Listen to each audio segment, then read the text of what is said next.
Going to be pinch hitting for Herb Tyler, who was supposed to be here today, and I have a little cold here, so excuse my my voice a little bit. You know, everybody's talking about LSU right now. They're the hottest team in the country, and people are calling them the best, you know, one of the best teams all time. You know, when you talk about the best college football team of all time, I think back to the Bud Wilkinson teams in the 50s, 53 to 57, had a 47-game winning streak. You think back just not long ago, Nebraska had back-to-back, 94 and 95, had back-to-back undefeated seasons and won national championships. And I think back in the 40s with Brett Blake and Army, West Point. So, you know, you can't just talk about the last 10 or 15 years. You got to go back over the history of college football. And is LSU a good team? Excuse me, I think they are. But what I did is I compared LSU, excuse me, I compared LSU with the previous BCS champions that came out of LSU, the 2003 and 2007 teams. And I took 12 categories and I compared the three teams, this year's team against the 2003 and 2007. And out of those 12 categories, the 2007 team had the advantage in four. The 2003 team had advantage in four categories, 2007, 3.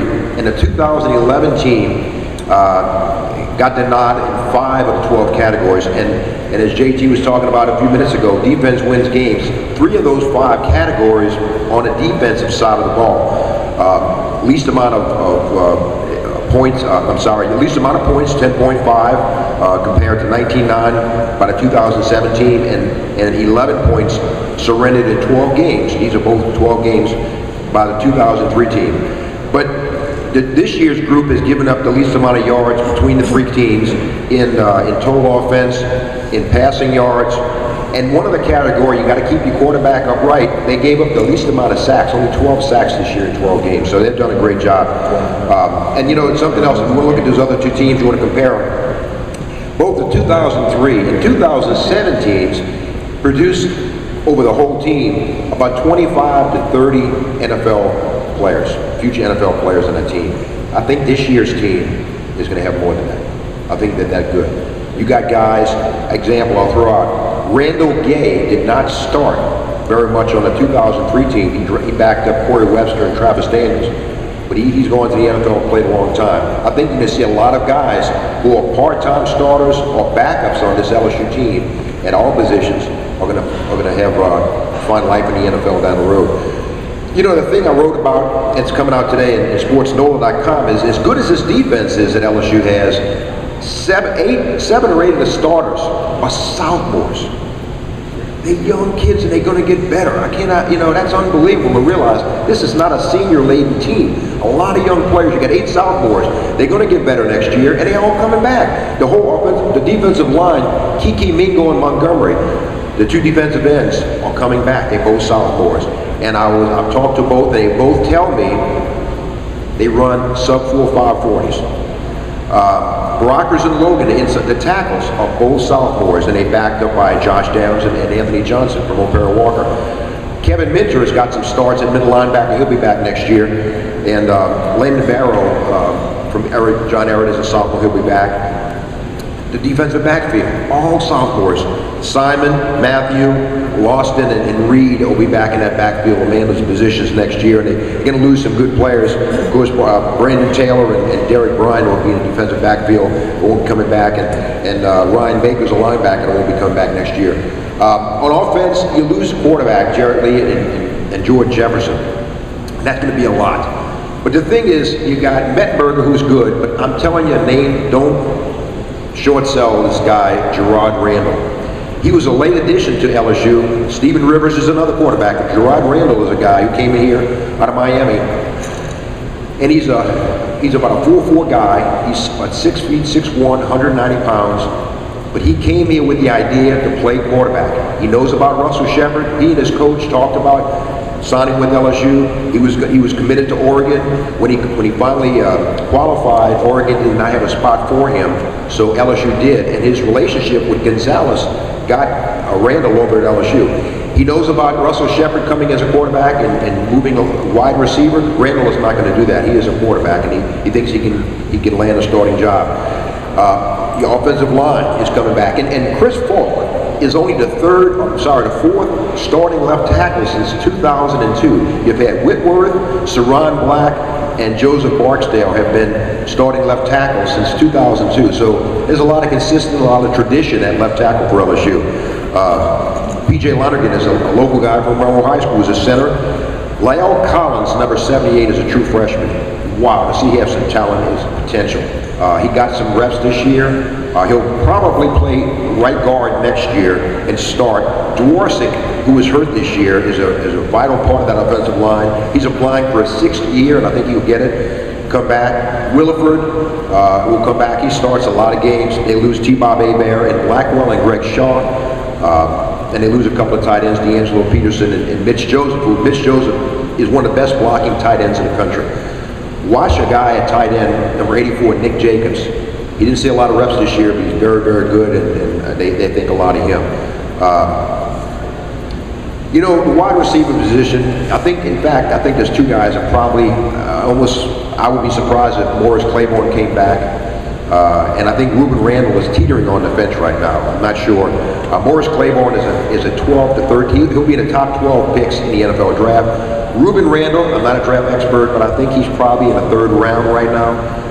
If he moves up with anything in the NFL scouts' eyes, he could go.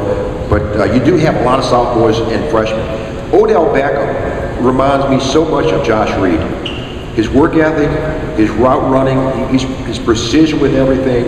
And I think when Odell Beckham leaves LSU, he'll be the all-time leading receiver at LSU. He's that good. He's a great athlete. You got Wright coming back, James Wright from Bell Chase.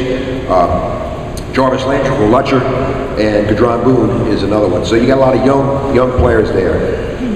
If LSU is fortunate enough to make it to the BCS game this year in the Superdome and win it, there's 9 players on the team, 9 players that are a part of the 2017 Ron Brooks, Will Blackwell, Joey Capel, Josh Dworsik, Stephon Francois, T-Bob Hebert, Mitch Joseph, Jared Lee, and Alex Russian.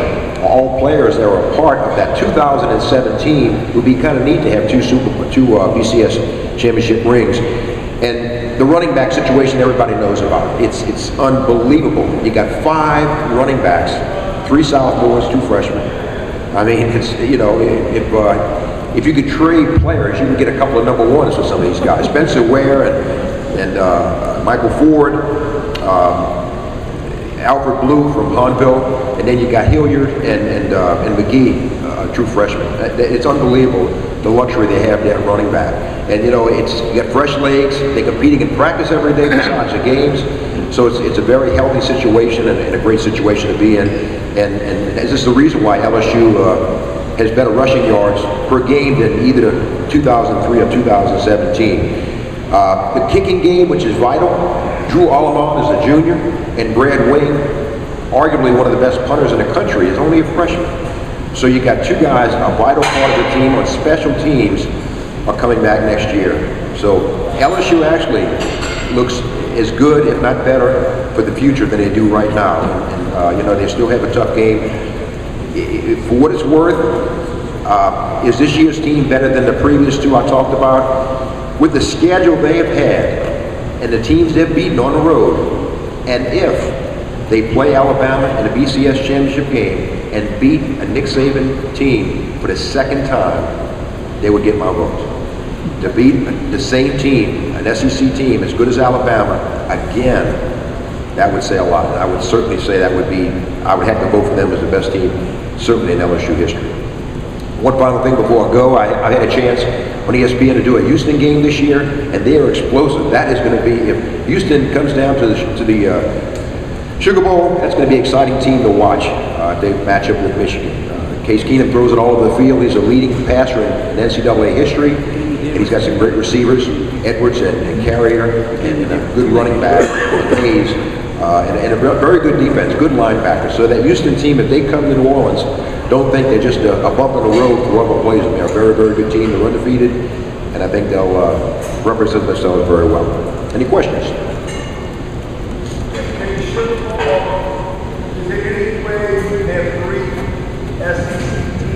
No, not now.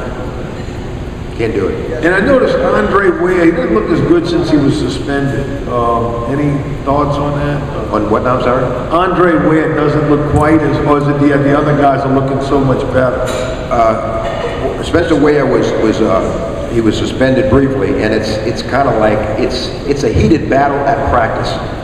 You better not miss too many reps because you won't get your spot back. And it's kind of like Kenny Hilliard right now seized the opportunity, and it's going to be tough to get him out of there. You know, if it ain't broke, don't fix it. So right now he's running well. Ford's running well. Blue is hurt. You know, it's going to be tough for him to get the reps. So there's very heated competition among those guys. First question is, do you see any future in the pros for Jordan Jefferson? I think Jarrett Lee and Jordan Jefferson will be in a camp this year. They'll be in a camp, however they get there. Free agent, 7th round pick. I think they'll both be in camp. Yes, Jordan Jefferson is a good enough athlete, and Jarrett Lee has shown enough in the SEC to warrant an invite to a camp.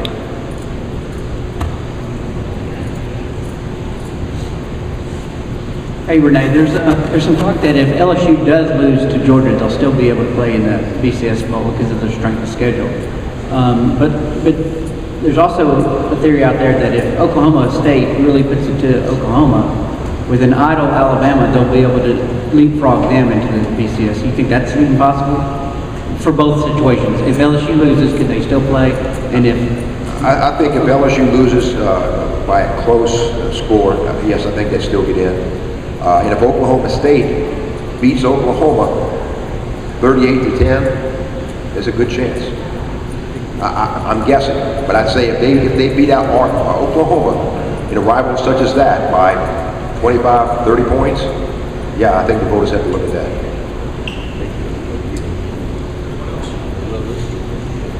Thank you very much.